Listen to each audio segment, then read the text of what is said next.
السلام علیکم ورحمۃ اللہ وبرکاتہ۔ جیسا کہ سب کو معلوم ہے، آج کل اکثر جو پیرنٹس ہیں وہ بچوں کو لے کر بہت ہی زیادہ پریشان ہیں۔ تو میرا خیال ہے کہ دیکھیے، ہم چاہے بچوں کو جتنے بھی اچھے بڑے اسکول میں پڑھا لیں، ہے نا، جتنے بھی ہم جو ہے ان کو جتنا بھی ایجوکیٹڈ بنا لے، کچھ بھی کر لے، تو ایجوکیشن جو ہے وہ خالی وہ چیز نہیں ہے کہ جس سے آپ کے بچوں کے اندر، میرے بچوں کے اندر مورل ویلیوز آ جائے، ٹھیک ہے نا۔ تو دیکھیے، مین تھنگ کیا ہے کہ ایک ہوتا ہے تعلیم یعنی علم ہوتا ہے، دوسرا ہوتا ہے تربیت۔ آج یعنی تربیت جو نام کی چیز ہے وہ گھر میں بھی نہیں ہے، وہ اسکول میں بھی نہیں، وہ کہیں بھی نہیں ہے۔ تو بچے ایجوکیٹڈ تو بن رہے ہیں، ایجوکیشن تو لے رہے ہیں، لیکن تربیت سے بچے خالی ہیں۔ اب تربیت کیا چیز ہے؟ تربیت یعنی بیٹھیے، اٹھیے، کھائیے، لیجیے، سلام کیجیے، یہ تو تربیت کی ایک چھوٹی سی یعنی شکل ہے۔ اصل تربیت تو اللہ سبحانہ و تعالیٰ نے دین میں رکھی ہے۔ آج بچے ڈرگس کی طرف جا رہے ہیں، نشے کی طرف جا رہے ہیں، زنا کی طرف جا رہے ہیں، غیر محرم سے تعلقات کی طرف جا رہے ہیں، لیونگ کی طرف جا رہے ہیں، پتہ نہیں نہ جانے کتنے کیسے کیسے گناہ کے امراض میں بچے جو ہے مبتلا ہو رہے ہیں۔ اور چھوٹے چھوٹے بچے جو ہے، ان کا ذہن جو ہے، ان کی ذہنیت کو آپ دیکھیے، ان سے جب بات کریں گے ان کی ذہنیت کا اندازہ ہوگا۔ تو یہ ساری چیزیں جو ہے کیوں ہو رہی ہے؟ وجہ یہ ہے کہ آج جو تربیت ہے وہ دین کے اعتبار سے، دین کے لیول سے نہ گھروں میں ہو رہی ہے نہ باہر ہو رہی ہے۔ اس لیے ہمارے اکابر فرماتے ہیں کہ پڑھا لکھا بن جائے اگر ہمارا بچہ، لیکن اس کے اندر دین کی تربیت نہ ہو، وہ کسی قابل نہیں ہے۔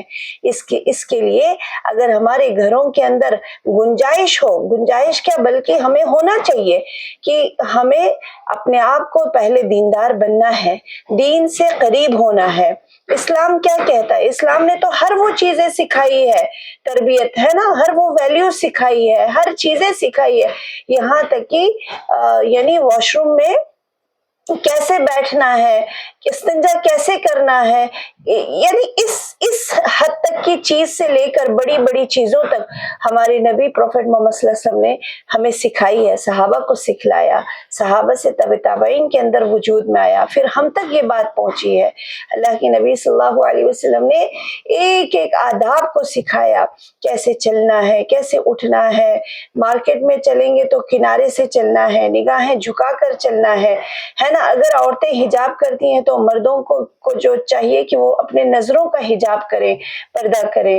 تو یہ ساری چیزیں جو ہے وہ ہونی چاہیے۔ اب اس کے لیے یہ ساری معاشرے سے یہ برائیاں بچوں کی جو بگڑنے کا اسباب ہے، ڈرگس ہے، نہ جانے کیسی کیسی یعنی امراض پھیلے ہوئے ہیں، اور ہمارے اندر جو بے چینیاں ہیں پیرنٹس کے اندر، تو ان سب سے نجات کا صرف ایک واحد راستہ ہے، وہ یہ ہے کہ ہم اللہ سے جڑ جائیں، اللہ سے قریب ہو جائیں، اللہ کے نبی سے قریب ہو جائیں۔ اس کا مطلب یہ ہے کہ آپ اللہ کو پڑھیں، اللہ کو سمجھیں، اللہ کے نبی کے لائف سٹائل کو پڑھیں، ان کو دیکھیں، ان کو سمجھیں کہ اللہ کے نبی صلی اللہ علیہ وسلم نے جینے کا طریقہ کیسے بتایا ہے، کتنے صحیح طریقے سے بتایا ہے، کتنے اچھے طریقے سے بتایا ہے نا۔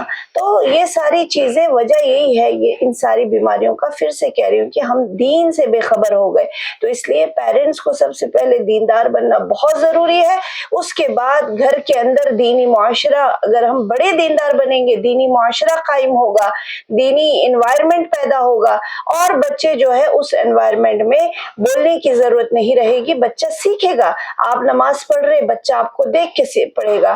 آپ قرآن پڑھ رہے ہیں، مما صبح قرآن پڑھتی ہے، بچہ آپ کو دیکھ کے قرآن پڑھے گا۔ مما جھوٹ نہیں بول رہی ہے، مما جو ہے وہ موبائل پہ زیادہ نہیں بیٹھ رہی ہے، اسکرین ٹائم زیادہ نہیں لے رہی ہے،